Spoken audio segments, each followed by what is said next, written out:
Cheers, queers! What's on the big gay agenda today, Theora? Today, we are wrapping up season 1 of Our Flag Means Death. Woo! Woo! Yes, we made it. And joining us today is Zoey. Woo! Hello. Yes, because we sometimes forget to introduce people, so Zoey is here. Yes, for the audio-only people who can't see that. Okay. Got it. Alright, so before we get into all the queerness, we need to do some quick housekeeping. If you're watching this podcast on YouTube, be sure to subscribe to our channel, give this video a like, and drop a comment to share your thoughts. We absolutely love hearing from you. For our podcast listeners, please download this episode and leave a review if you can. Your engagement helps us reach a broader audience and spread the joy of queer content. For even more exclusive queer content, early access to videos, and full reaction videos, join us on Patreon. Dive into discussions on our Discord channel where we enjoy connecting with all of you. Explore our merchandise at biggayenergypod.com to show your support. All links will be in the description. Lastly, stay connected with us on all social media platforms by following at BigGayEnergyPod. Your interactions mean the world to us, and these actions contribute to our ongoing celebration of queer media and advocacy for better representation. Thank you. Please do all the things. Thank you, Kaitlynn. All right. Yes. Let's jump into episode 10. Yes, we got a lot to cover in this episode.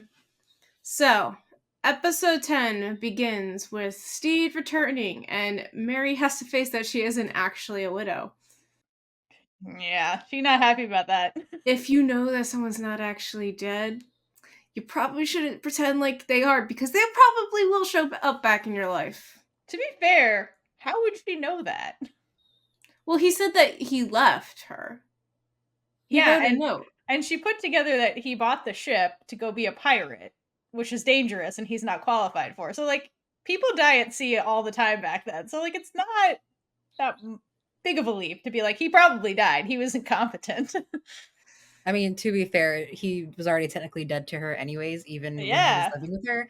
So, yeah, for her, he died at the wedding.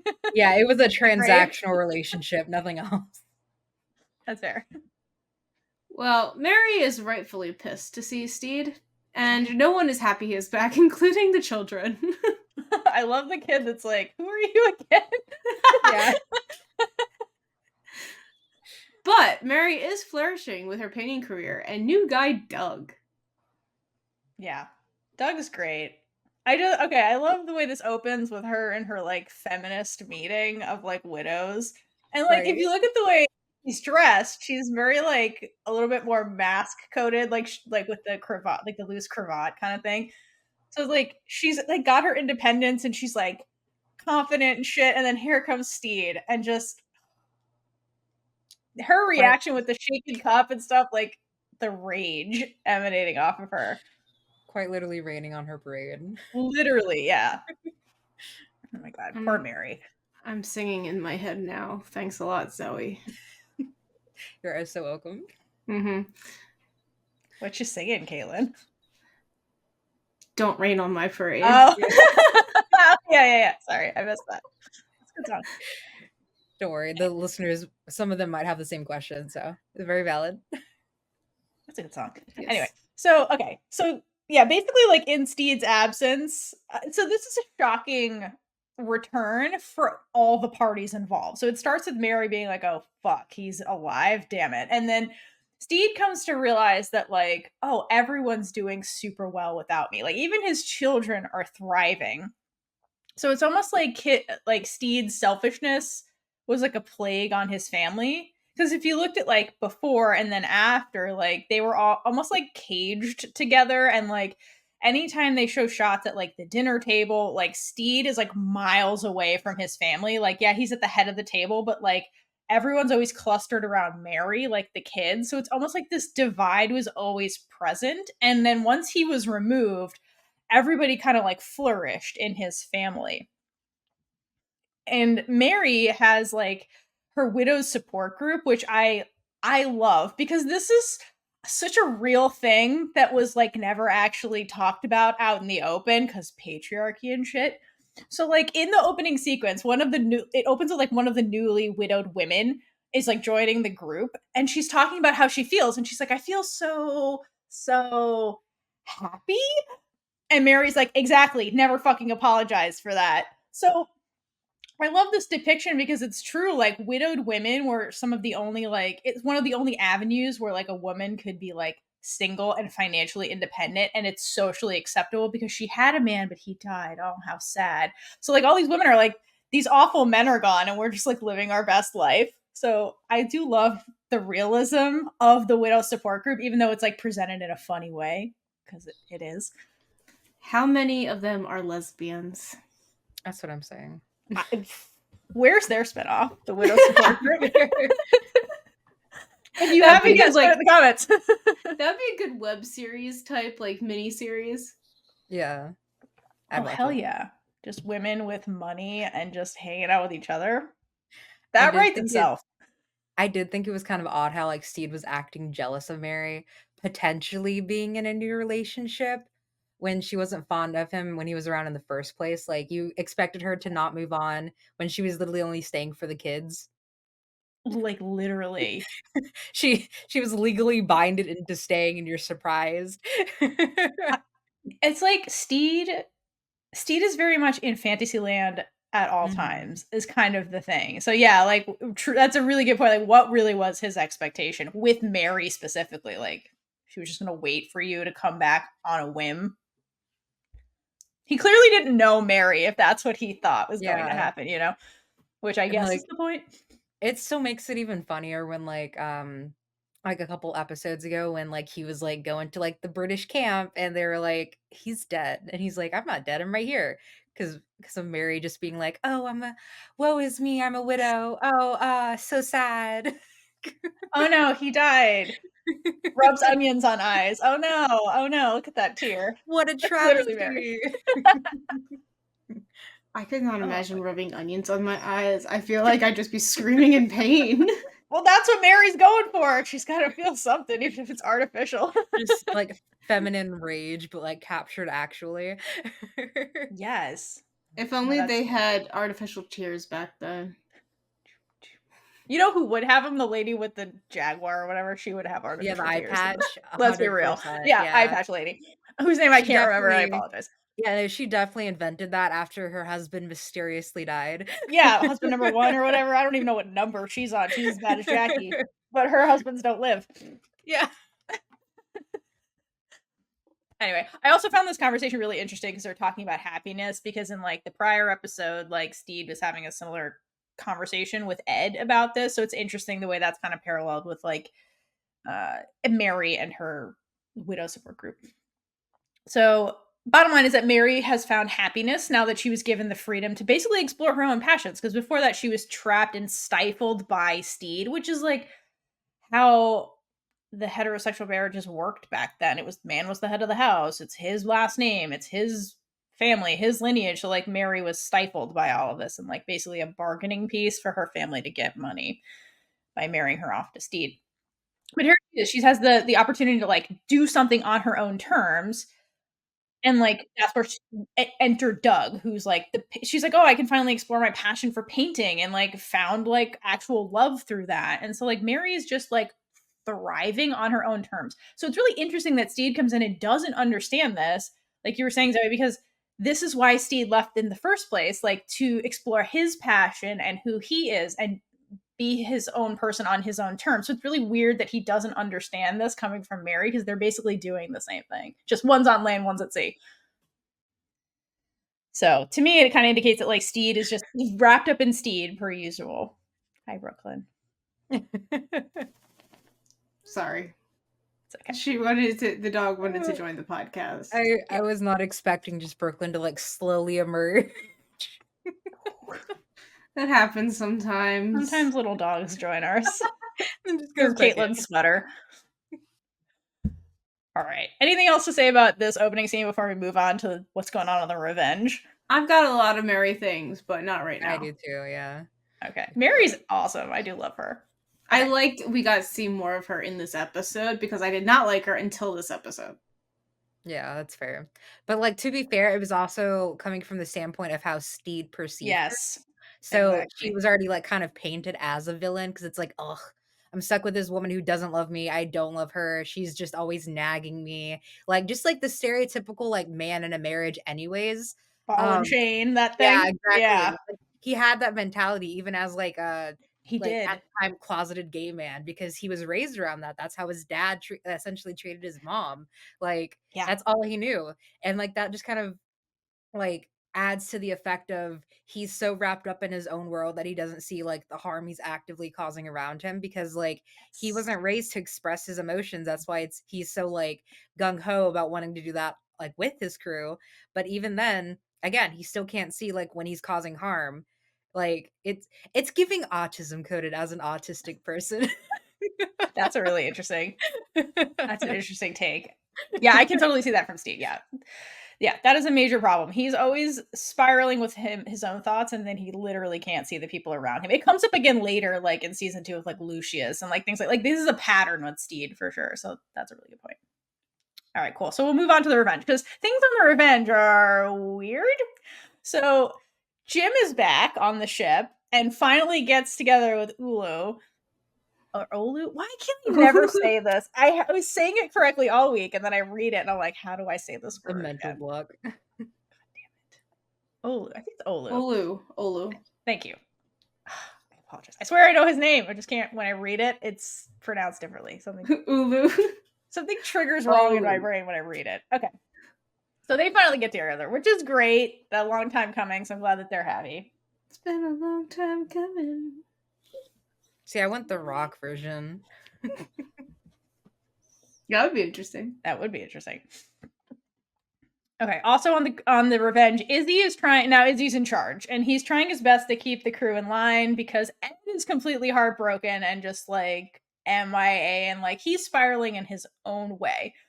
And so Izzy, goes up to Lucius and he's like, listen, I'm gonna need, the captain has summoned you and you're just gonna have to shut the fuck up about what you see in there. And Lucius is like, oh, weird, but okay. So he goes into like Stede's old room, which is where Ed is, and it's just like the room is completely dark. It's just like emo as fuck basically. And he's like, what the hell's going on? And he finds Ed in a blanket fort, which is something Ed does when he's sad, like multiple times throughout the show. He just hides under blankets, which is very, very cute. Because, like, I figure, like, he's never really had his own room or anything. So, like, it's just, like, that's the way you get privacy in these, like, communal spaces. He always makes blanket forts, which is really cute.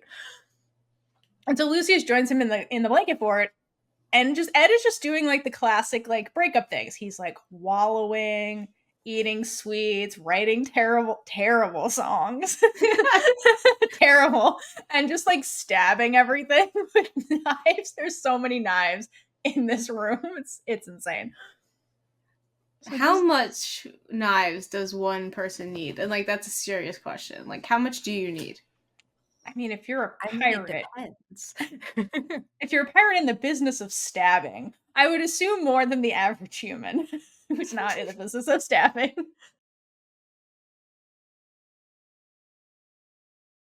Anyway. Oh, sorry. Dog attack. While we're on the business of names, it's Lucius. Lucius? Mm-hmm. Lucius. All right, continue. Sorry. Thank you. That's okay. I will probably still say it wrong.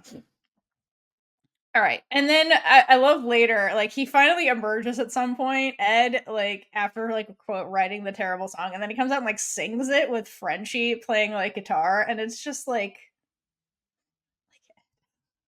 he's just so in his feels, like, and just wants, I don't know, like community with them. It's very like it's a weird move coming from like Blackbeard, but I love that Ed does this. He's just not ashamed of his like sadness and his feelings, and it's a very like I don't know, it's brave in a way that he even did that.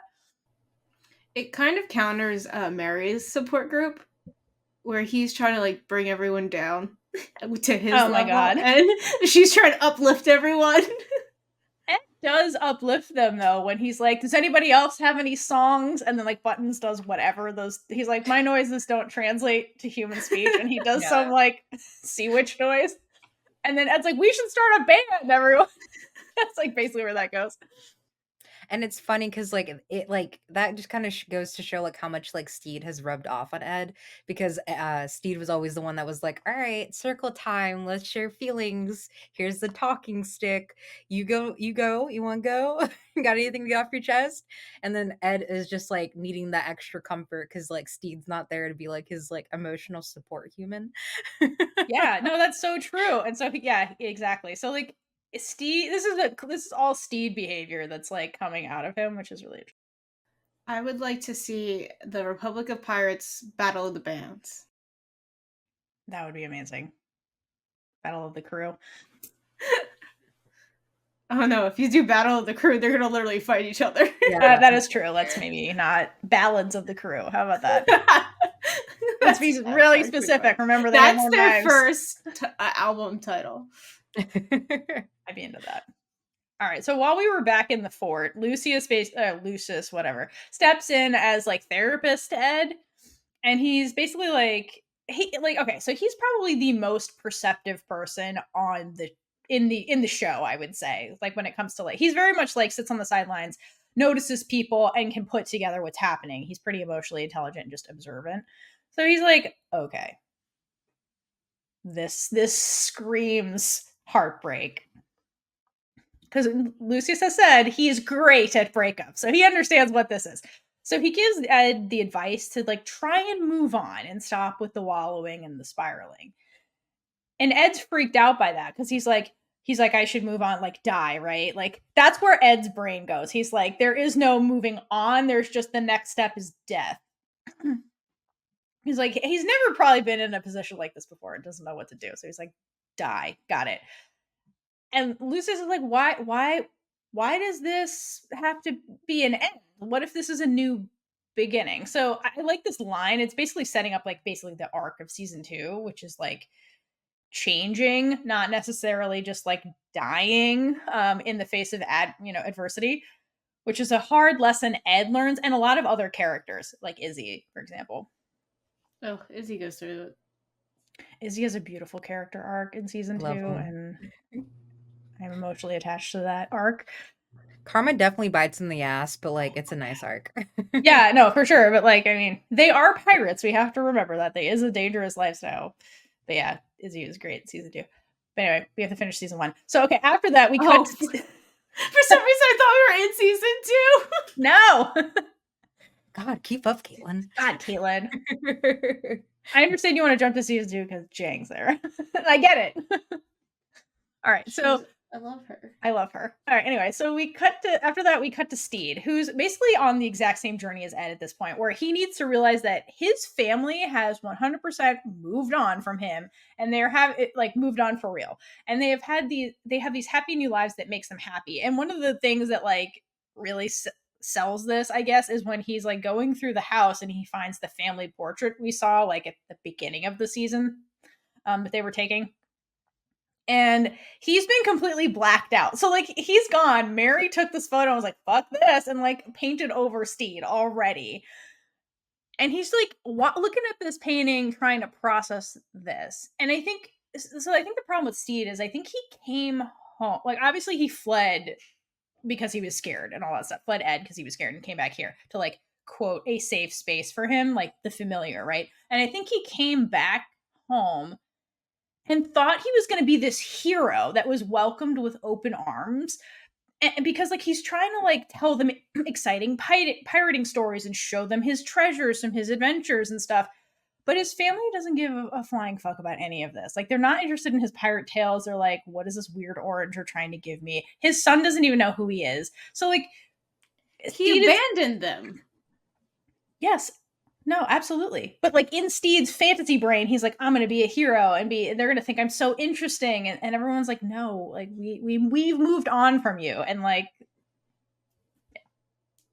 now he's just the homewrecker. Yeah, pretty much. Literally. He's a homewrecker. He's traumatizing his children. It's not good. And like I will say though, like I get his thought process. He's definitely like still wrapped up in delusion for thinking that like he'd be welcome home with like open arms. But at the same time, like I get it, like with what you were saying about it being like a security blanket, because like it is quite scary having like making a relationship official and trying to take like the next step. And he's pretty valid for wanting to like run away because like it's essentially like fight or flight. You either fight it out with your partner and continue it on, or you just kind of run away because it's like, this is scary. Why am I doing this? I love this person, but like I don't know if I'm ready yet, because that is a pretty big step. And that's essentially what he was doing with Ed the entire time, was a bunch of like, went from like will they won't they to oh my god they are, to are they? Like, it's, like, such a confusing relationship because, like, they both of them love each other deeply, and, like, that's shown, like, throughout, like, multiple episodes, but it's also the fact of they're both too insecure with themselves to allow themselves to be happy and have their own peace without, like, them wanting to start their own arguments or fights because that's what they're used to, that's, like, the norm. So, I definitely feel for both of them, and, like, Stede especially just because, like, he has somebody to go home to, Ed doesn't. And even with wanting to go back home and trying to, like, go back to, like, the norm of it all and stop pirating and everything like that, he's not welcome. And, like, that kind of just circumvents, like, well, I'm not welcome as a pirate in most places, and I'm not even welcomed home. Where am I welcome? Where do I fit in? When in reality, he fits in with Ed. They're just being dicks to each other. Yeah, no, 100%. And like, if you think about from Stede's point of view too, like what is the only relationship he has to compare with Ed? And that's with Mary. And look how that ended. So like, I don't think he really knows what a healthy relationship looks like. And I think on some level he recognizes what him and Mary had wasn't exactly healthy. It was just like a forced Convenient. marriage. Yeah. And they learned to like deal with that, basically. And perhaps like because Stede is so delusional, you know, parentheses affectionate, like he's delusional, but like perhaps like in his brain, because he like spent time away from Mary and was out at sea, he had time to like reframe all of that in his head as more romantic and happy and loving than it actually was, because that's something Stede would absolutely do. And then he comes back and he's like, oh, expectations do not meet reality, you know, and has to unlearn what he was like framing in his head as like wonderful and things like that, maybe. And, like, it definitely is, like, one thing to come home and, like, your wife no longer, like, or not even no longer, she didn't really love him to start off with, but, like, it's a totally different other type of heartbreak for your kid to be like, "Who are you?" Like, that ooh, that's a knife twist Yeah. right there. Because oh my god. And, like, given, like, his son was quite small when he left, but, like, how? Fuck. Yeah, I mean, he hasn't been gone that he's been gone on the order of months, you know? Like, that's very quick for a child to forget you. Yeah, I mean, if I was that child, I'd be like, why'd you leave me? But he's like, Doug's my new dad now. Yes, and that does not go over well. If anything, that just kinda shows, like, the disconnect between Stede and the kids. If, like, it's only been, like, a matter of months, maybe a year being generous, and the kid's like, why are you at my house? Who are you? Right. What are you doing here?" Yeah. I think that also speaks to the impression that Steve left on them. And I think that's why they're always anytime they show the family, I think that's always why they're showing the physical distance at the dinner table with Stede and like the rest of the family. Cause like I don't think he was really connected with them. And like if you remember like I think it was the first episode or early on when Mary's the one who had to like force him to play with his own kids. So like who knows how much time he was even spending with them, you know? Mhm. And it was I a game remember when he wanted to play. He's like, yeah, let's play Pirates. That's my game. Like, I don't think he knows his kids is like the other problem, which, yeah. you know, not uncommon for a man, like a male person of that time, but still like, yeah, expectation versus reality. Stede's not great at that in general. Okay. But Stede has to confront Mary. So one night, Stede witnesses Mary and Doug getting it on in the art shed because he was suspicious. And then he's like, oh shit. So the next morning, so Stede being the petulant child that he is, he tries to confront Mary over breakfast. But like Mary is not having it. She's just reading her newspaper, doing her routine, being very short with him until finally like she's like steals herself to like have the conversation with him, but she like it's a one-sided one. She's like, I'm just telling you what it is. I'm not taking your input right now, Stede. And I love the sequence and the speech when this happens. So like the way it starts out is the camera starts out at Stede's level, basically across the very long table, and then it slowly zooms into just till the frame is basically just Mary. Bye, Kaitlynn.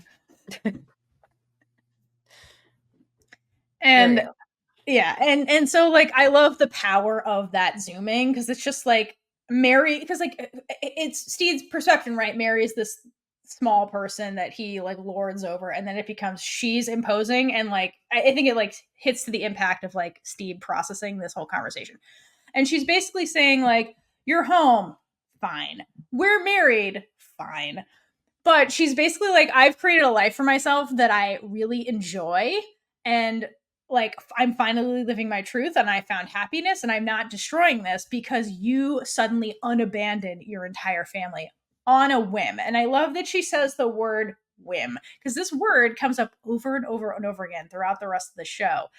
And it's a word, and that's the word that offends Stede the most, because I think it holds the most truth. Not just the unabandoning. It's the whim part, that he just did it just because. Because like super agent.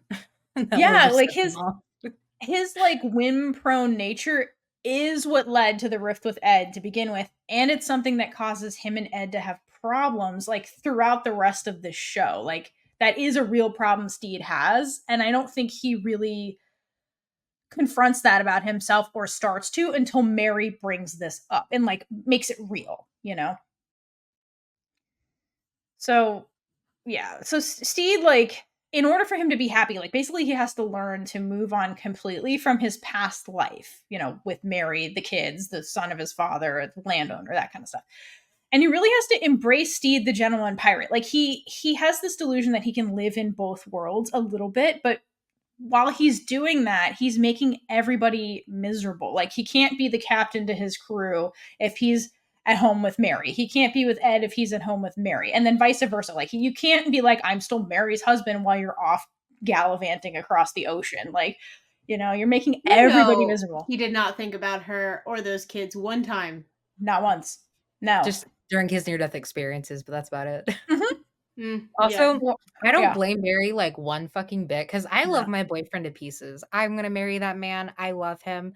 But if he abandoned me and our hypothetical kids and came back and fucked up my bag, because her whole thing was the widow Mary. That was her painting spiel, everything. That was the appeal of it, because people were like, oh, poor widow Mary. Yeah, of course it's by a painting. But again, if my man did that, ooh. Wrath of a woman scorned right there.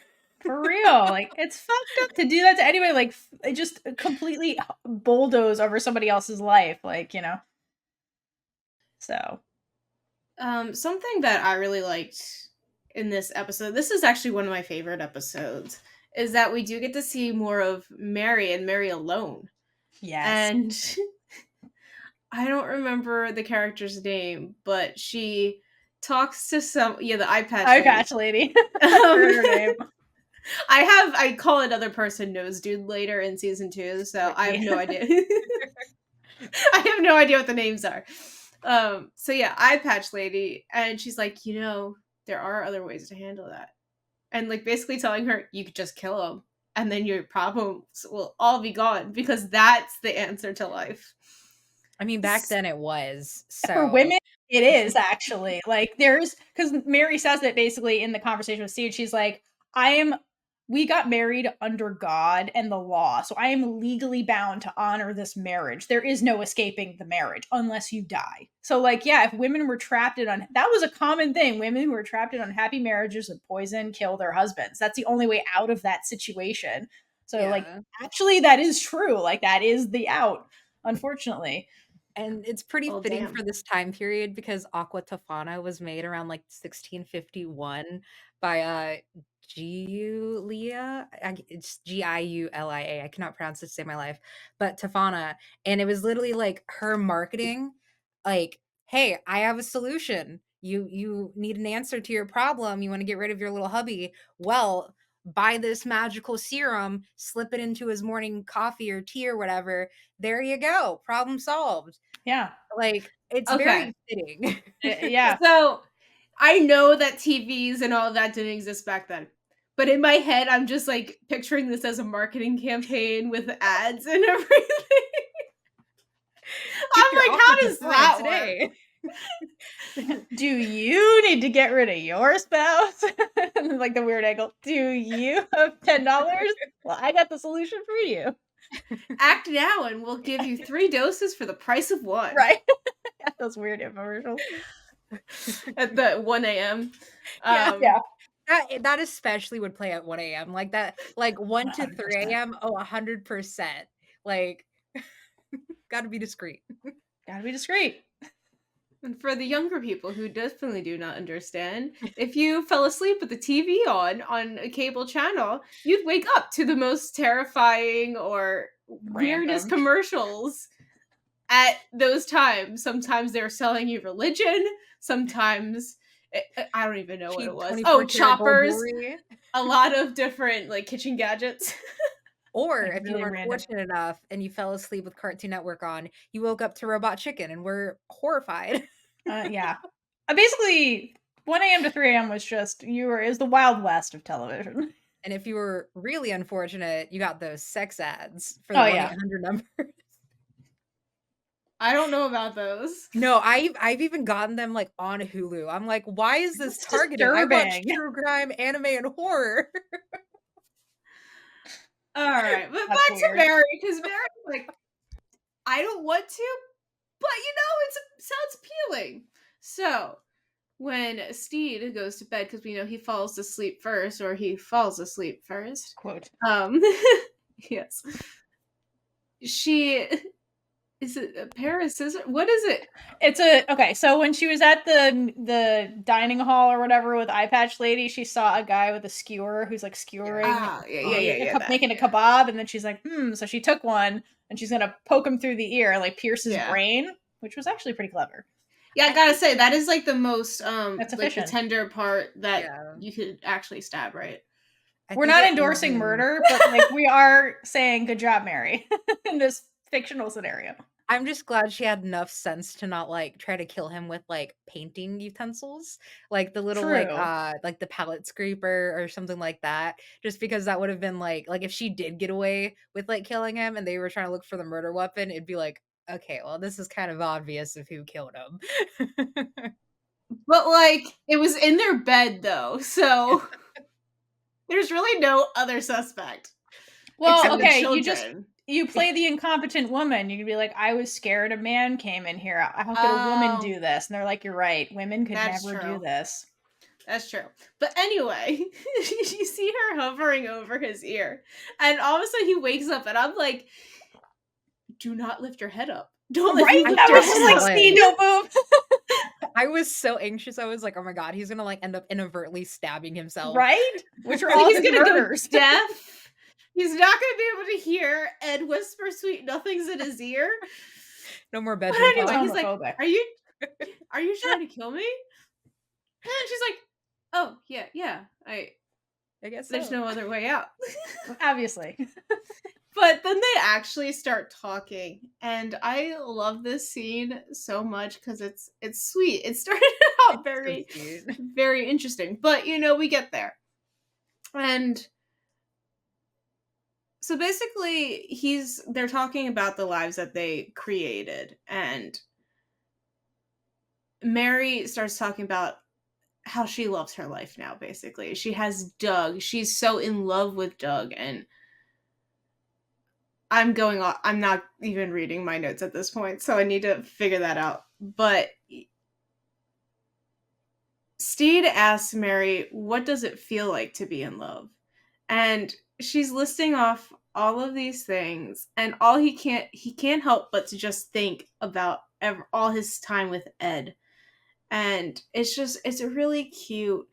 And I feel like this is the first time that Stede and Mary are properly getting along and are happy for each other, but they, more importantly, like this, I feel like is their real first conversation together. Yeah. Yes. Without the bullshit going on. Yeah, because every other conversation is like, I don't want to be here.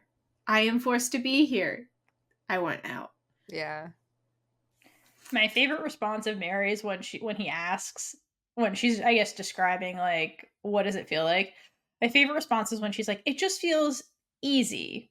We pass the time so well. And it just cuts to like Ed and Stede like having marmalade on the deck and like just laughing while they're telling stories, and just that, I love that explanation. I thought that was really And being cute. important.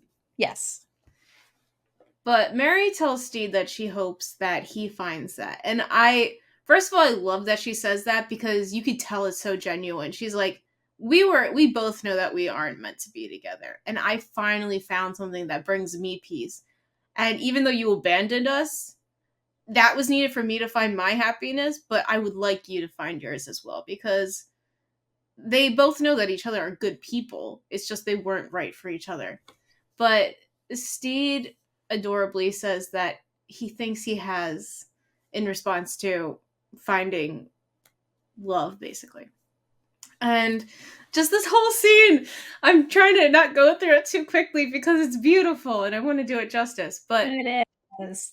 But Mary's like, what's her name? And like, she's fully interested. She wants to hear. She's like, you met Doug. Right. I want to know about this. And he says Ed. And yeah, I think he says Ed. His name is Ed. He pauses and then he's like, his name is Ed. So I like that because like Ed could be a woman's nickname. So I like that he clarifies. Yeah. Like Edwina.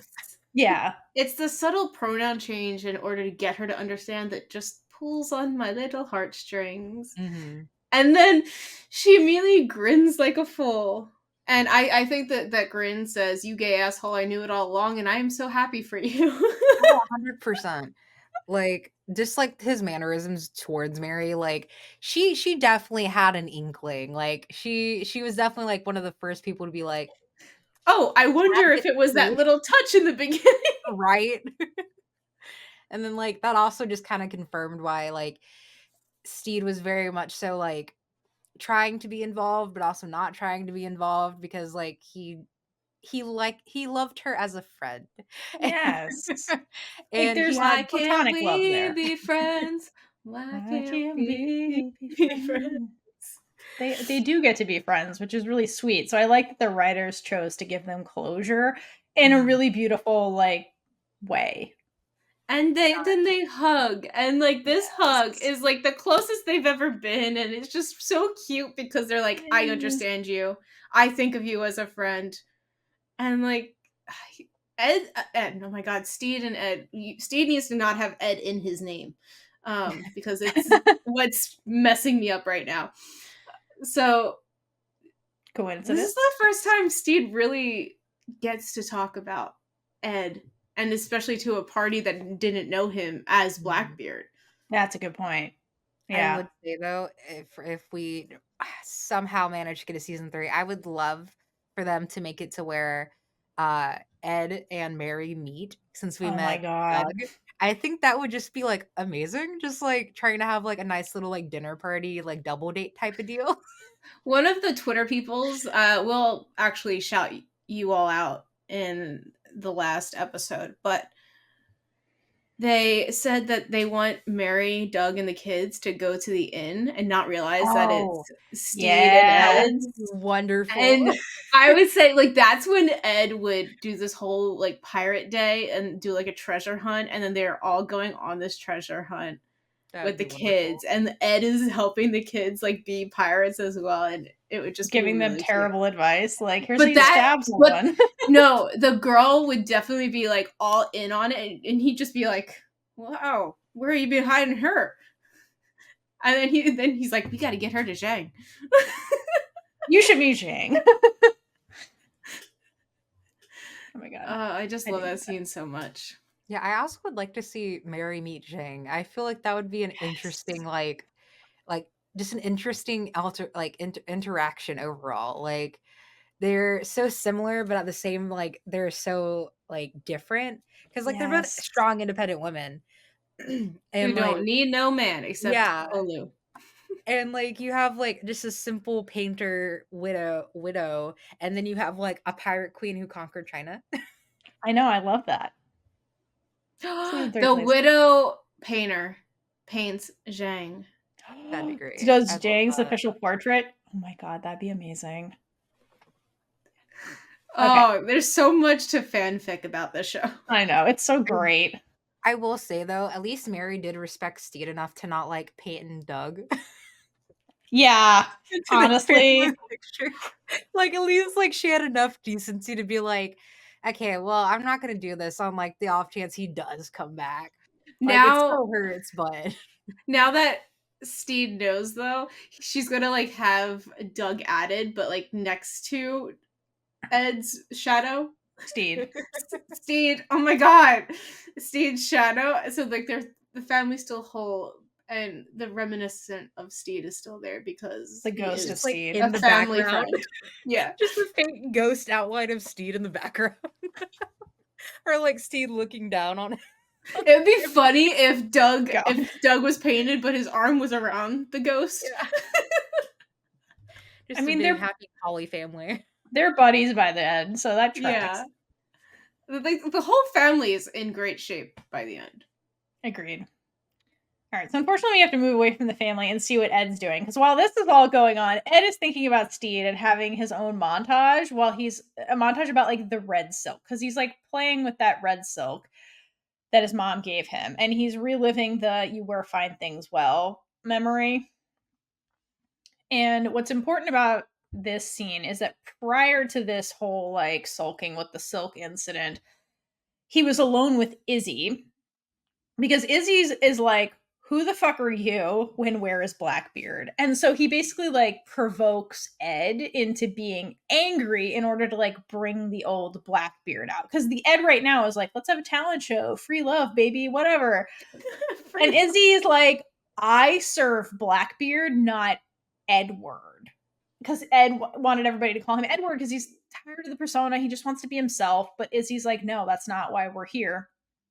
And I think this particular phrasing really cuts Ed pretty deep because what Izzy's really saying is that like Ed isn't valid, only Blackbeard is. So like his most trusted confidant, who's supposed to be Izzy, like Izzy betrays him and all that shit because Izzy thought he was doing what was best for Blackbeard, not Ed, is again like reinforcing that like Ed is worthless, Blackbeard has all the worth. And so like Ed doesn't feel respected by like his crew through Izzy here. So it's like reinforcing his insecurity that like him, Ed, is like worthless and unlovable, but like Blackbeard is who's loved and respected. And like while that's happening, he hears the crew because the crew's excited about the talent show and they're just like screaming, they're chanting Ed, Ed, Ed, Ed. So it's like this weird like fork in the road for Ed where he's like, what do I do? Do I be the love and respected Blackbeard? That's the only way I can get love, or do I like walk down the harder path and be Edward, who like clearly is unlovable? And so he's like spiraling in his own way. So when he's sitting here with the silk, he's like, can I be Edward, like the man who wants to wear fancy clothes, that the man that like wants to like run an inn and like be with Stede and all this stuff? Even though like, do I go forward on the harder path as Ed, basically? And in that path, he's basically all alone, right? Because Stede abandoned him. Izzy doesn't respect him. And so, like, the temptation to, like, fall back and be Blackbeard is, like, it's his equivalent of going home to Mary and the kids, right? Like, I can just fall back into my familiar pattern and be that feared pirate everybody respects and have purpose in my life, I guess. Yeah, because Ed, at the end of the day, he's a very traumatized human, and he feels unworthy of love, basically, and that's the biggest thing that he struggles with. And like finally felt like he was getting over that with Stede, but then Stede's abandonment just reinforced that like, yeah, no, I was right, I'm unlovable. And so I think that this just, it hurts too much, like the pain of losing Stede and then having that reinforced by Izzy. So that's when he like symbolically like, and literally like lets go of the silk. So that's just like him letting go of like his dream of being Ed and just like the dream of like a better life, basically. So unfortunately, after he has this epiphany, the first person he runs into is Lucius, who's just like, hey, the talent show, blah, blah, blah. And then and Ed is like shadowed because it's nighttime. And then we get like the turn of his face and it's just Blackbeard just like grimacing at him. And he just like pushes Lucius overboard. Which I have to note, there's a couple of instances of people being pushed overboard. One is this, and then there's another one in season 2 when like Ed gets pushed overboard. In both instances, the person being pushed over loses both shoes as they're getting tossed, which is really funny. I did want to point out though, with Ed pushing Lucius off the boat, like or the ship rather, it just kind of like started to symbolize that like he's back in his like villain era. Yes. And while it was like a pretty like expected twist, like I was kind of like expecting like Izzy to kind of like worm his way back into like Ed's mind and be like, "You're not Ed, you're Blackbeard, remember?" But like I'm also glad that it happened in the first place because it shows that like even with doing horrible acts, he doesn't like lose his human side because he still deeply cares about Stede. But like at the same time, his like love for Stede is fueling his hatred because he's still pissed off about like how things like ended. So like, and then like even on top of that, like Lucius was very like critical about Ed's artwork, so I feel like this was kind of like Ed's way of like getting back at him, being like, "My fucking song rocked. You're the dipshit." So That like is it's so like two petty. different things with it, because like and like he definitely is petty. Ed is so damn petty. It's He like is. hilarious. So it's very fitting, but it's also like sad at the same time. And like with you like saying like him throwing away the soap was like him going back on like his like hopes and dreams. It's also like the way I interpreted it was kind of like him trying to just like get rid of his human side and like turn off his emotions because Yeah. he's tired of feeling heartbroken. He's tired of feeling sad. He just kind of wants to like fuck shit up and destroy everything. Like he's like along with him being in his villain's era, he's also in his like back to being self-destructive. Like he kind of regressed to like his times with Calico Jack and like starting off with Izzy and everything and like becoming Blackbeard. So it's like very interesting to see like this happening in like real time rather than us just being presented with Blackbeard, also known as Ed, in the beginning. So it's a Yeah. very nice little callback, trying to like loop us into like the shit show that's about to start.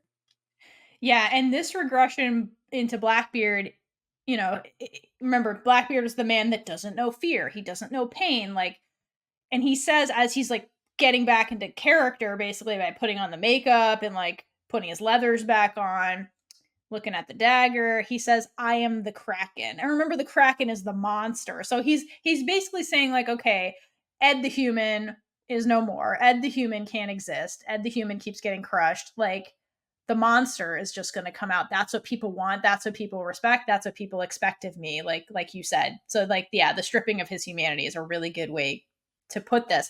And I think it's really fitting that the first thing he does as the Kraken, as Blackbeard, is he takes revenge on the man that awakened the Kraken, Izzy, by like cutting off his toes and feeding it to him and being like, "Don't you ever fucking disobey me ever again, or I'll take more of those things." I And love like, horror and everything like that, but like anything dealing with nails and ingesting them makes that's me want gross. to fucking vom. Yeah, it is Like pretty I was nasty. gagging watching that. But then Izzy's reaction too is this mixture of just like, yes, finally, and horror at the same time of what's happening. Because like, I don't know that Ed has ever been, or Blackbeard has ever been this extreme towards him. Like, yeah, he's seen Blackbeard do this to other people, but like to have it turned on him, I think is possibly to this level, I think is maybe new for Izzy. And he's like, I'm a little uncomfortable, like laughs nervously. And things get worse for Izzy going forward. But Izzy, you kind of like, you woke up the Kraken, like, so anyway, that's a whole nother journey for season 2. So part of the transformation also involves just like straight up erasing all memories of Stede. So he basically orders the crew to toss all the fancy stuff overboard. So they're like getting rid of like Stede's books, like basically everything, his clothes. I think they probably get rid of some artwork, furniture, and everything but a robe. Everything but a robe that will pop up in season 2. And the crew doesn't seem too happy about this, which is ironic because in the very beginning of the show, they all wish they had a captain like Blackbeard who didn't have books and like silks and all this stuff. But now that they're transitioning, sorry, into that reality of being Blackbeard's crew, like I think that Stede's people are like, is this what we want? Like I think they're starting to really doubt the reality of what being, quote, a real pirate is. And like it's starting to sink in. They're starting to get super uneasy by all of this too, which is a lot of character growth from like where they started. And like you really can't fault the crew all that much because like Oh, while Stede isn't like the proper type of captain, he did like let them be very like lax. Like they had a really yeah. good life. They got paid for it. They were essentially just like living on the ocean but not really doing pirate stuff to a certain extent. And then like in the events where they actually do like pirate stuff with like Pirates Cove and like the whole like Jackie incident and stuff like that, you can tell like even then they felt uncomfortable because they're like, okay, well, we're not really used to this. Besides like Pete, because Pete was a part of Blackbeard's crew. Blackbeard is also delusional as fuck. But yeah, you can just kind of like see that they're like, okay, well, this is what we wanted, but like we had it really nice, like we had it really easy, and now we don't get to slack off and eat rations all day. We have to actually put in the work of being a pirate. We can't just claim the status and not do anything with it. So it's definitely like two sides of a coin because it's like while you're getting exactly what you wanted, you're not getting it in the way that you wanted because even when Yes. they had like Ed as the co-captain with him being like still kind of Blackbeard but like more so Ed, like they had like a taste of it. But again, they still had it very, very easy compared to like other pirate crews that we've seen in the show. You know what their situation reminds me of? I agree with all of that. But you know what their situation, have you seen The Office? Yeah. Okay. I know you haven't, Kaitlynn. So for those of you that haven't, Zoey, maybe you'll get this. Okay. Stede is Michael Scott.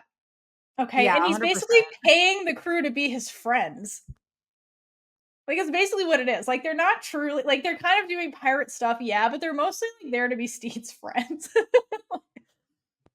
His little confidants. Yeah, exactly. Like because he treats them like people and like he clearly loves them and cares about them, and that's why he's always like, "Hey, how are you doing? Let's talk this through. Like we're having fun."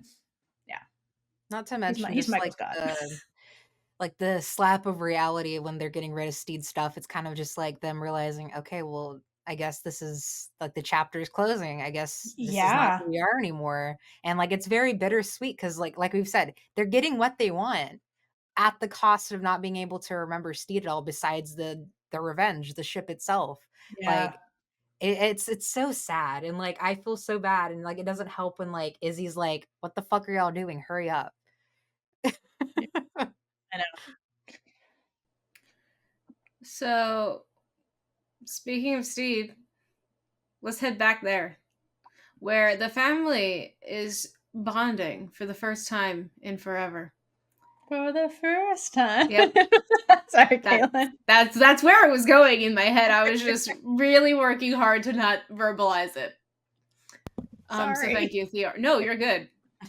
I see if I keep doing it every time it gets annoying, but if you do it, it brings in a new breath of air. It's purely the I can't think like you can though. It's purely like one of the trending TikTok sounds, at least on my page. I don't want candy, but the demons in me want candy. I have not heard that one. I'll make sure to send y'all something because it's Please like do. it's hilarious. So, nothing says a good family outing like executing a plan to pretend the man of the house, quote, died. I agree. I mean, at least Mary didn't actually go through with killing him, and we got to this point. But I do love that they show up to eye patch lady, whose apparently name is Evelyn, house. And she's like, so, you have any bodies laying around? She's like, oh, that's a question for my son. But he's like, she said, does your husband know that you're plotting his death or something like that? And then Stede pops in. He's like, yeah, hi, right here. I'm still here, unfortunately. She asked if she went through with it. I was like, no, yeah, it's just here. It's just hilarious how like when they were like plotting the plan together, Stede's just like, well, everybody's had a go at killing me besides me, and I want to taste. Right? I Like, love okay, sorry.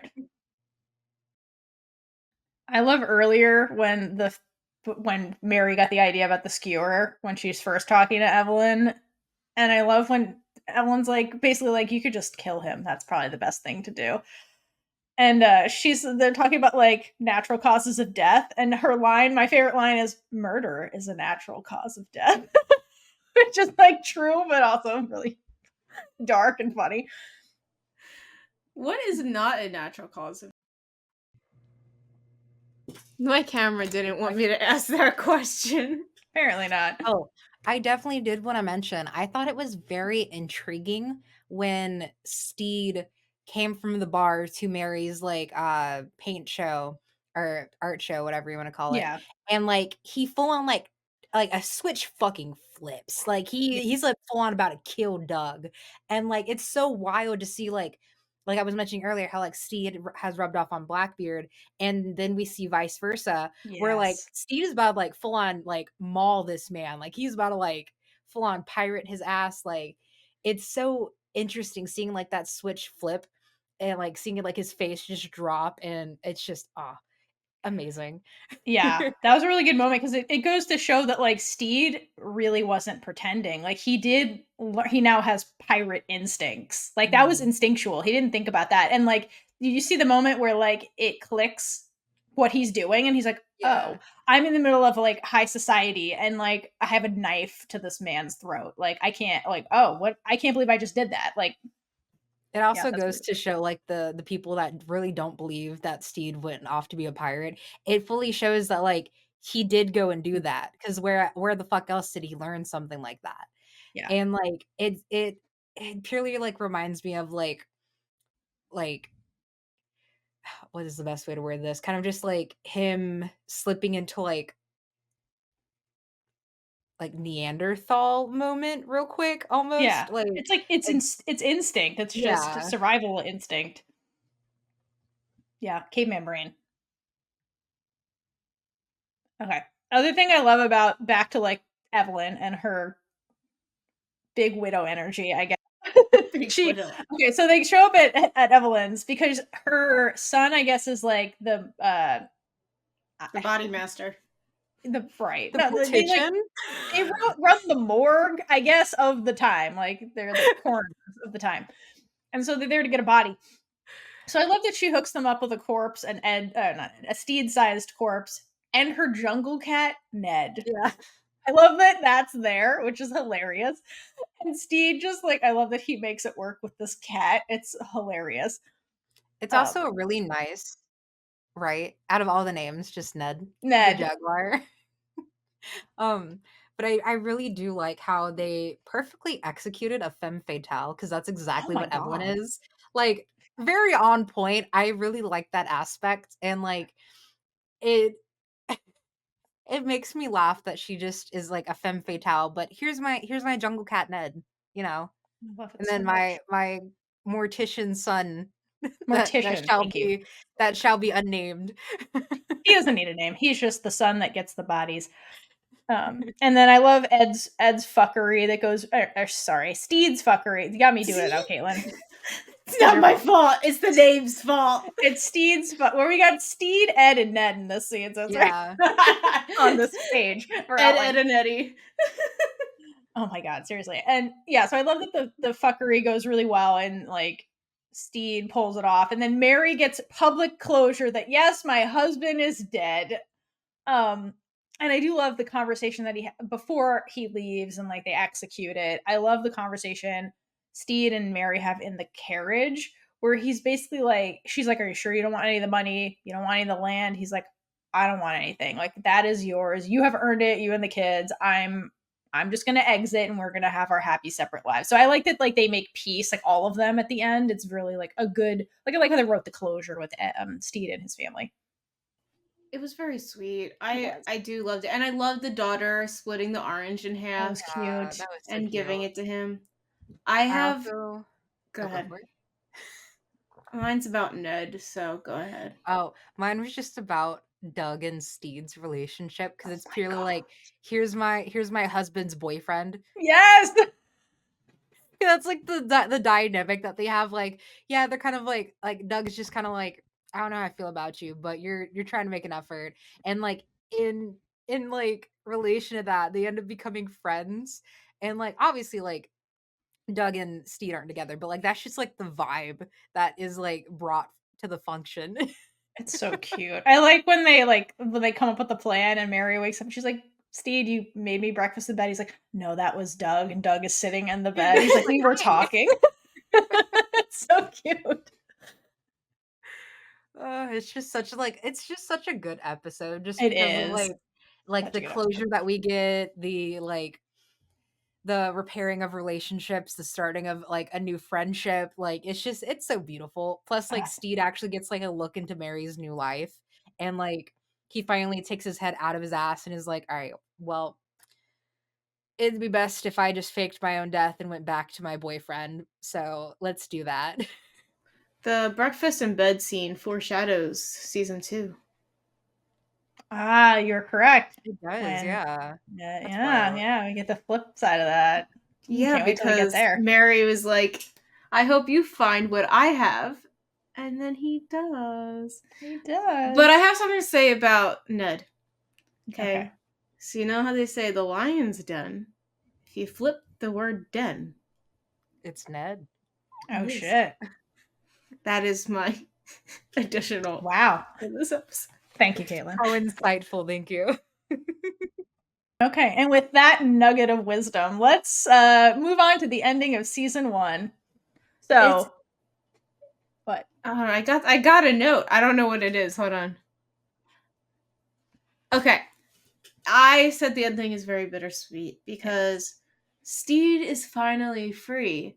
Meanwhile, Ed is spiraling like a maniac and is trying to go back to being Blackbeard while being heartbroken. Oh my god. So I love one of the things he does is like, okay, so he basically part of what he's doing is cleansing of Stede, basically. So part of what he has to do is get rid of all of Stede's quote playthings. So he gets rid of his crew and basically strands them on an island and just leaves them there. Except the 2 members of Stede's original crew that he's like, you can be useful to me. So that's I said Vigo. That's Jin. Sorry, played by Vigo. And Frenchie. And the reason he's like, Jim, you're a good specimen, and then takes, without any explanation, just takes Jim. And then Frenchie, the initial reason he recruits Frenchie, he's like, you can sew, right? And he's like, well, it's so like the wind, like, and his survival instinct is always like, whatever you want, so I don't die. So he has him basically sew an additional element to the Blackbeard flag, and we see it hoisted at the end by Frenchie, and it's basically that like the monster with the spear, and he adds like a heart at the end because like and then 3 little ones, I think. Because Blackbeard's so heartbroken. He's like, fuck love. It's basically like anti like Valentine's Day energy for me. Yeah. Yeah, he's just he's not trying. Okay, so he's put the Blackbeard mask back on. He's being an over extreme version of Blackbeard, but he's also not hiding the fact that he's just like utterly heartbroken. He's just announcing that with this new flag, basically. But we still have these moments, like there's one last moment in the finale where after he does all this blustering, he being Ed, ends up back in Stede's room, just like all alone, sobbing uncontrollably. Because like to be Blackbeard at this point and to cast off Ed while retaining a bit of his humanity despite not wanting it, Ed is ultimately trapped and just alone. He can't confide in anybody. He has to be Blackbeard now for everybody. He's like for him, like the crew, the ship, it's not really a safe space for Ed because Izzy made that super, super clear. So like, it's just really sad that poor Ed is like even more isolated, I think, alone than he was before he met Stede, which is like really sad that like his journey put him so far back, like that he's in a worse position than like when we first met him and he was just like, he felt alone, and as Ed.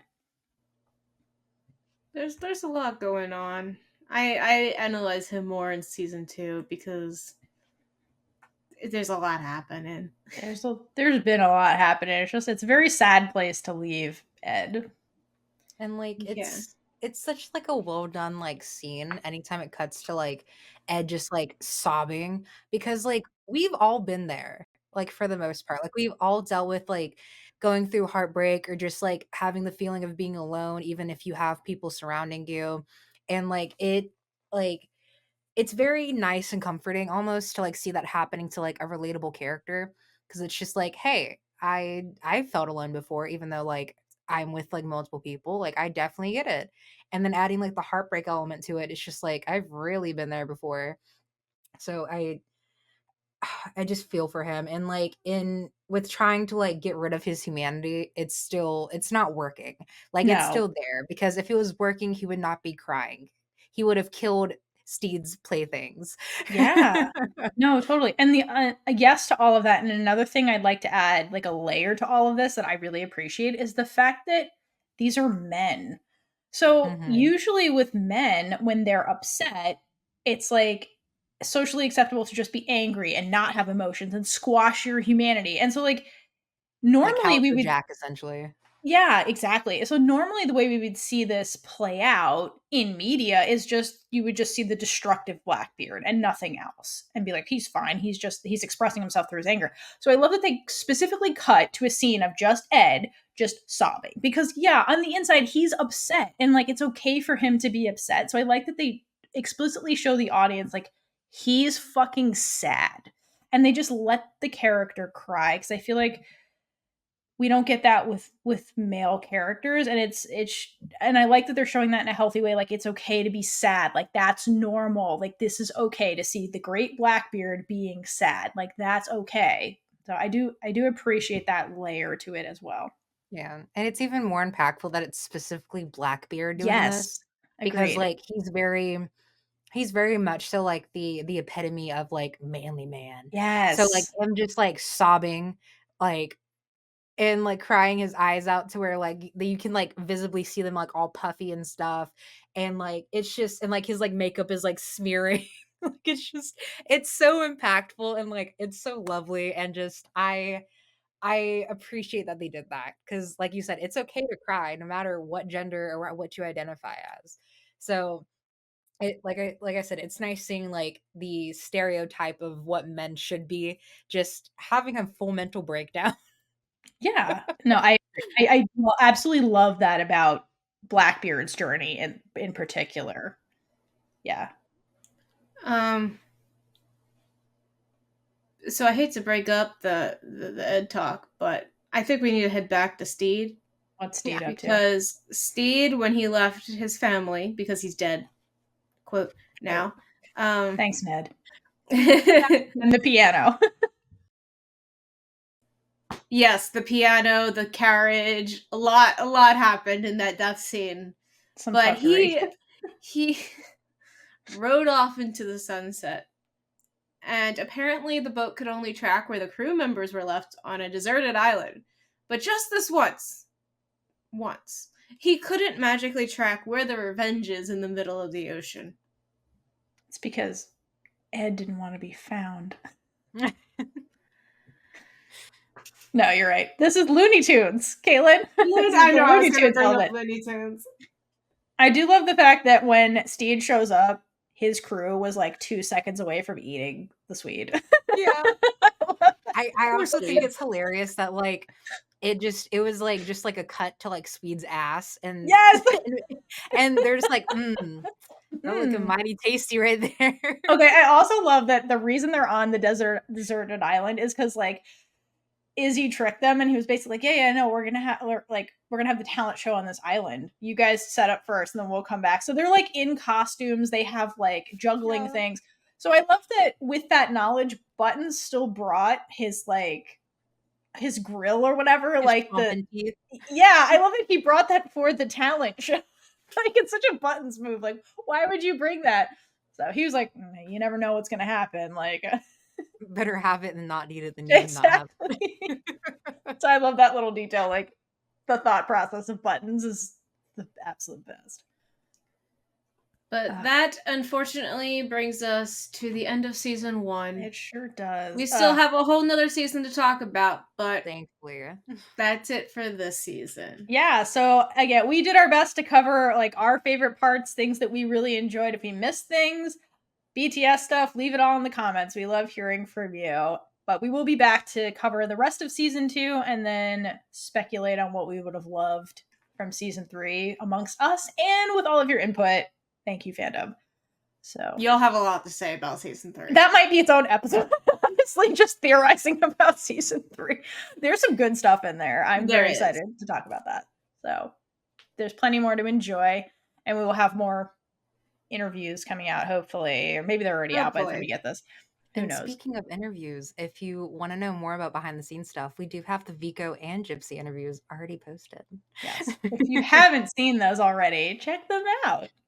So until next time. Wait, we didn't give the Big Gay Energy Award to season 1. Oh shit, I didn't even see that in there. My bad. I was ready to hydrate and move on. Okay, let's move on. All right, we've come to the end of season 1. If you're new here, we used to rate episodes, but now we're rating the whole season using our Big Gay Energy scale. So what is the Big Gay Energy Award?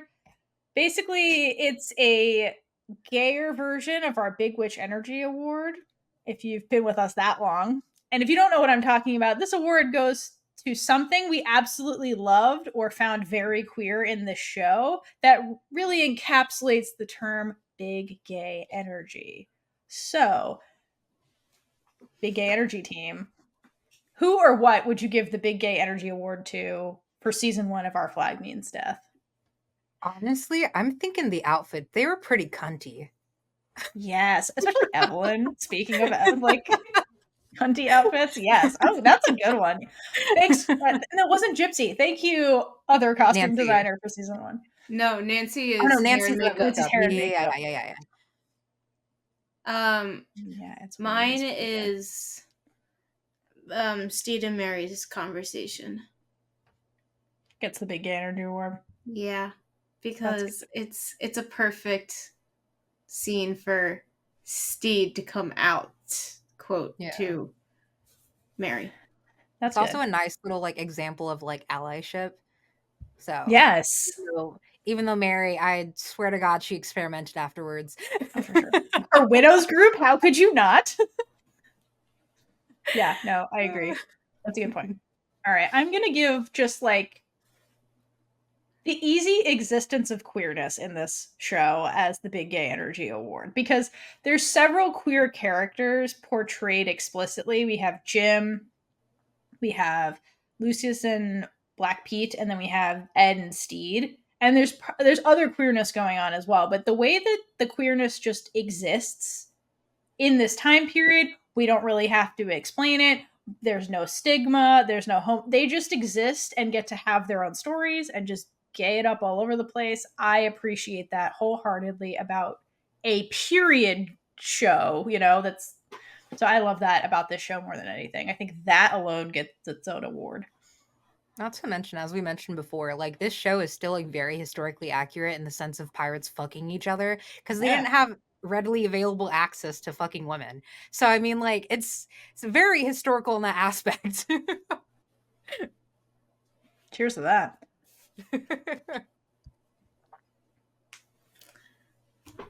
We're not doing the next section. Okay, so thank you guys. We will be back to do season 2. What wins the Big Gay Energy Award in your point of view? Leave it in the comments. And until next time, hydrate for lesbian Jesus. And gay it up all over the place. Bye. Bye. And with that, we've been Big Gay Energy. If you like this episode, check out all our other episodes right here on YouTube. Please like, leave a comment below, and subscribe for more amazing super gay content.